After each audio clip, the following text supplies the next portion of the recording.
Friends, आजकल बहुत सारे हॉस्पिटल बढ़ गए हैं, बहुत सारी बीमारियां बढ़ गई हैं और लोग ये चाहते हैं कि अच्छे से अच्छा डॉक्टर उनकी चिकित्सा करे। बेहतर से बेहतर लाखों रुपए खर्च करने के लिए लोग तैयार हैं अपने ट्रीटमेंट्स के ऊपर। लेकिन क्या आप जानते हैं कि ये जो प्रॉब्लम्स हो रही हैं, ये जो बीमारियां बढ़ रही हैं, ये जो हर रोज खर्चे बढ़ रहे हैं मेडिकल के नाम पे, दवाइयों के नाम पे, क्या सिर्फ और सिर्फ पीछे इनके कारण क्या है?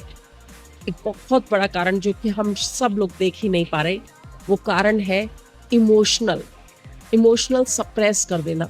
आजकल हर व्यक्ति समझौते करके जी रहा है।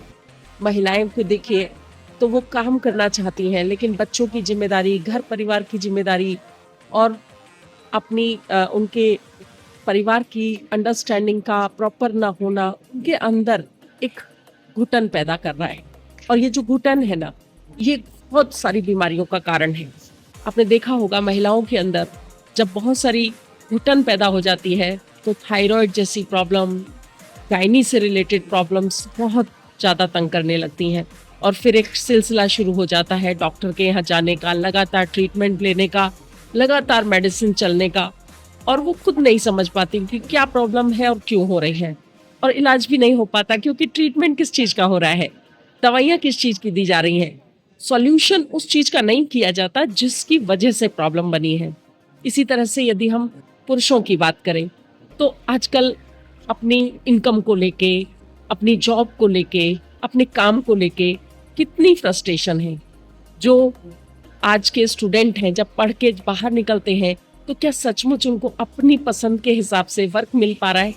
जब 2 साल 4 साल वेट करते हैं और लगातार देखते हैं कि प्रेशर बढ़ता जाता है तो फिर समझौते करके जो मिल जाता है, जैसा मिल जाता है, उसी काम को करने लग जाते हैं।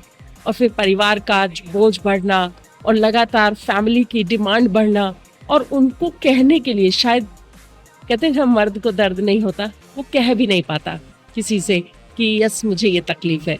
और ये जो घुटन है, ये जो प्रेशर है, ये जो कंडीशन है, आप देखिए हार्ट अटैक क्यों आता है? क्योंकि हार्ट के ऊपर इसका प्रेशर आता है और ये हार्ट अटैक जैसी बड़ी बीमारी का रूप ले लेता है। ऐसे ही बहुत सारी प्रॉब्लम्स हैं आज, असंख्य जो हमारे इस माहौल की वजह से, हमारे इस वातावरण की वजह से बन रही हैं। तो यदि ठीक होना है, किसी को ठीक करना है, तो केवल और केवल फिजिकल बॉडी की ट्रीटमेंट नहीं, मेंटल इमोशनल ट्रीटमेंट होना भी बहुत ज़रूरी है। तभी कोई भी व्यक्ति सही तरीके से अपना आपको स्वस्थ रख सकता है। तो इस पे ध्यान दीजिए। और यदि आपके घर में भी कोई बीमार है और बार बार उसको लग रहा है कि वो स्वस्थ नहीं है और ट्रीटमेंट चल रहा है उसका फिर भी ठीक नहीं हो रहा है, तो देखिए कहीं उसका कारण उसके पीछे के इमोशनल डिस्टर्बेंस तो नहीं है। यदि इमोशनल कारण है तो पहले इमोशनल कारण को दूर करिए और फिर सचमुच वो ठीक हो जाएगा।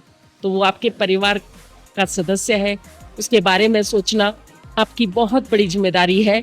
तो ध्यान दीजिए इस बात के ऊपर और सचमुच उसकी समस्या को, जो कि बहुत खास होगी, इमोशनल होगी, शायद 2 प्यार के शब्द सुनने के लिए वो व्यक्ति, वो इंसान कई महीनों से नहीं सालों से तरस रहा हो और वो 2 शब्द ही उसको ठीक कर सकते हो।